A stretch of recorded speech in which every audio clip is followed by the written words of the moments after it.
जय भोले की दोस्तों। दिल्ली से हरिद्वार शिव कांवड़ यात्रा में आपका स्वागत है।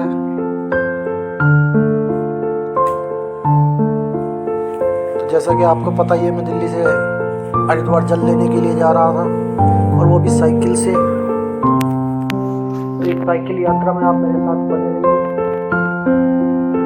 बजे मैं पहुंच गया था मेरठ। मेरठ से चलते चलते चलते एक जगह में रुका, भंगेला क्रॉस करके। वहाँ पे प्यास लगी थी, गर्मी बहुत थी, तो मैंने अपनी साइकिल रोकी।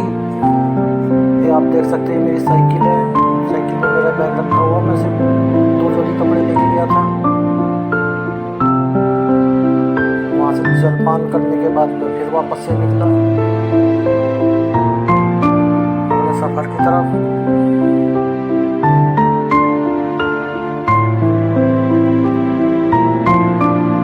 सकते हैं यहाँ से हरिद्वार 100 किलोमीटर 120 किलोमीटर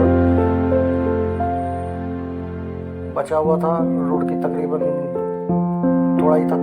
यहाँ से मैं निकल चुका था आगे, तो मैं रास्ते में जाकर रुका। पहुँचा खतौली रात को तकरीबन 11 बजे। वहाँ मैंने रुकने का कोई स्थान देखा, रुक लेते हैं, रात के 11 तो बज ही चुके हैं। चारों तरफ नज़र घुमा करके देखी तो कोई भी स्थान मेरे को ऐसा नहीं मिला जहाँ पर मैं आराम कर पाऊँ। हर तरफ भोले ही भोले थे, और किसी भोले को परेशान करना मुझे उचित नहीं लगा। तो मैंने वहाँ से अपनी साइकिल उठाई, मैं चल पड़ा। और सुबह तक मैंने मुजफ्फरनगर क्रॉस करके एक जगह होटल पे लोग कुछ भोले स्नान कर रहे थे, उनको देख करके मुझको रहा नहीं गया। मैंने भी जो है अपनी साइकिल वहाँ लगाई, क्योंकि पसीने में तरबतर था और गर्मी बहुत ज़्यादा थी। आप देख सकते हैं भोले स्नान कर रहे हैं। लोगों ने बड़ी अच्छी स्नान करने की फैसिलिटी दे रखी थी। पानी भरो, नहाओ, कपड़े चेंज करो, फिर अपने स्थान की तरफ चल दो। मैंने भी फटाफट देर ना करते हुए सीधा कपड़ों से ही थी अपने ऊपर, ये देखिए लाल टी शर्ट में मैं ही हूँ, सीधा पाइप अपने ऊपर ऐसे ही डाल लिया। नहा धोने के बाद फिर मैं सोचने लगा कि मुझे खाना खाना चाहिए या अभी नहीं, क्योंकि खाना खाने के बाद साइकिल चलती नहीं है। तो थोड़ा विचार करने के बाद मैंने सोचा कि जब सब भोले खा ही रहे हैं तो मैं भी थोड़ा सा क्यों ना देख लेता हूँ खाने में क्या क्या है। तो मैं पता करने चल देता हूँ कि वहाँ खाने में क्या क्या है। और ये ताऊ हुक्के वाला होटल था, जिन्होंने नहाने धोने की और भोलों को रुकने की व्यवस्था दे रखी थी। मैं मेनू कार्ड देखता हूँ तो मेनू कार्ड में मुझे कुछ ज़्यादा कुछ खास लगा नहीं, और बहुत ज़्यादा मुझे कुछ खाना भी नहीं था। तो फिर मैं इनको पूछता हूँ तो उन्होंने कहा कि थाली है 100 रुपीज़ की। मेरे को वो अच्छी लगी। उसमें चावल थे, रोटियां थी, दाल थे, छोले थे, ये देख सकते हो। तो चावल मैं खाता नहीं हूँ तो मैंने लिए नहीं। मैंने 3 रोटी ली, छोले की सब्ज़ी ली और दाल ली। खाना बहुत स्वादिष्ट था। बड़े चाव से खाना खाने के बाद उसके बाद मैं फिर अपने आगे के सफ़र पे निकल गया, गीले कपड़ों में ही। लेकिन बहुत ज़्यादा दूर में चल नहीं पाया, गर्मी बहुत ज़्यादा थी। तो वहाँ एक बाग था आम का, उस मैं देखा तो कुछ भोले आराम कर रहे थे गर्मी से परेशान होकर के। तो फिर मैंने भी क्या किया, यहाँ से हरिद्वार मात्र 50 किलोमीटर ही बचा था। तो मैंने सोचा मुझे कौन सा इतनी जल्दी है, तो मैं भी अपने बाइसिकल को साइड लगा के और यहाँ पे जो है विश्राम करने लगा। जब दोपहर बीत गई तो शाम 5 बज गए। उसके बाद 5 बजे मैंने भी उठा और वहाँ से अपना हरिद्वार की तरफ चलने लगा। तो शाम तकरीबन 5 बजे के बाद मैं मंगलोर क्रॉस करते हुए हरिद्वार की सीमा में आ गया। ये हरिद्वार बाईपास यहाँ से शुरू हो जाता है, और मैं एक ब्रिज के ऊपर हूँ, जहाँ से डाइवर्जन किया हुआ इन्होंने हरिद्वार के लिए। उसके बाद मैं वापस से वहाँ से चल देता हूँ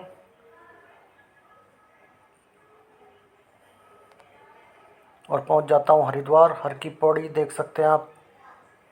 हर की पौड़ी पहुँचने के बाद सबसे पहले मैं जल लेता हूँ और अपनी साइकिल को स्नान कराता हूँ, क्योंकि उसने मेरा बहुत अच्छे से साथ दिया। कहीं कोई पंचर नहीं हुआ, कहीं कोई दिक्कत नहीं हुई। सबसे पहले मैं जल से उसको स्नान कराता हूँ। ये आप देख सकते हो, मैं इसको स्नान करा रहा हूँ। और आप यकीन मानो मुझे कोई प्रॉब्लम नहीं हुई, जबकि मैंने तकरीबन 30 साल बाद साइकिल चला रहा हूँ मैं। खूब अच्छे से अपनी साइकिल को स्नान कराने के बाद जल से मैं भी अपने स्नान करने के लिए गंगा मैया की तरफ चल देता हूँ। पानी बहुत ठंडा था, बहाव बहुत तेज़ था।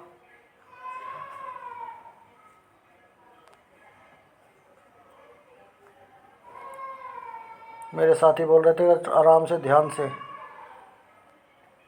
तो मैं गंगा जी में गया और मैंने लगातार 2-3 डुबकी लगाई। डुबकी लगाने से जितनी थकावट थी सारी उतर गई। एक नई ताजगी और नई ऊर्जा शरीर में आ गई। ऐसा लगा ही नहीं कि मैं 150 किलोमीटर साइकिल चला के आया, वो भी बहुत दिनों बाद। जो मेरी थकावट थी वो एकदम से सारी गंगा मैया ने खींच ली हो। अब स्नान करने के बाद मैंने जल भरा और जल भरने के बाद मैं वहाँ से अपने गंतव्य की तरफ चलने के लिए तैयार हो गया। हरिद्वार से जब हम चले थे तो तब मौसम ठीक था, लेकिन जैसे ही मैं मंगलौर पहुंचा, रुड़की और मंगलौर के बीच मौसम अचानक से बहुत तेज़ ख़राब हो गया। तूफ़ान बहुत तेज़ देख सकते हैं आप, बारिश बहुत तेज़, और एकदम काले बादल आ चुके थे, जो कि सुबह 7 बजे तक। सुबह 7 बजे के बाद हम भी फिर वहाँ से निकले बाकी सभी भक्तों के साथ। सब देख सकते हो, भोले ढोल नगाड़े डीजे के साथ में, कोई डाक कांवड़ कुछ लेकर के अपने आगे बढ़ रहे हैं। एक जगह रुक कर के मैंने अपना चाय पानी थोड़ा सा पी, नाश्ता पानी किया, और नाश्ता वास्ता करने के बाद मैं फिर जो है थोड़ी देर में वहाँ बैठा, थोड़ा भोलों के साथ बातचीत की।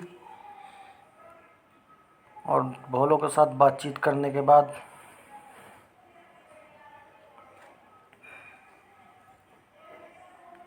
मेरा ध्यान गया तो हमारे देश की आन बान शान हमारा तिरंगा हवा में बहुत अच्छे से लहरा रहा था। तो मेरी जिज्ञासा हुई, मैंने तुरंत ही क्लिप रिकॉर्ड की। फिर मैंने भोलेनाथ के भी झंडे को रिकॉर्ड किया और वहाँ से फिर मैं आगे की तरफ अपने चल निकला।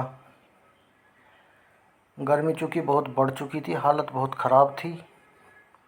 अब बस मन कर रहा था किसी तरीके से फटाफट अपने गंतव्य की तरफ पहुँच जाऊँ।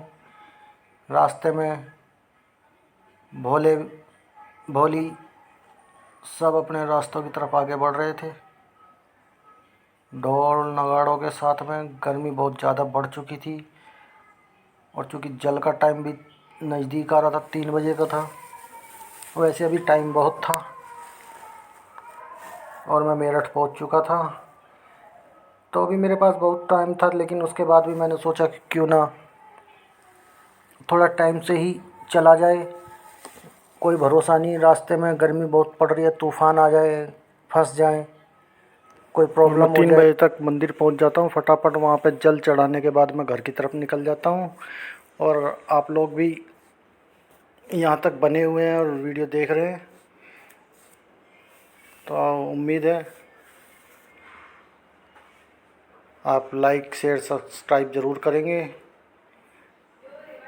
Thank you.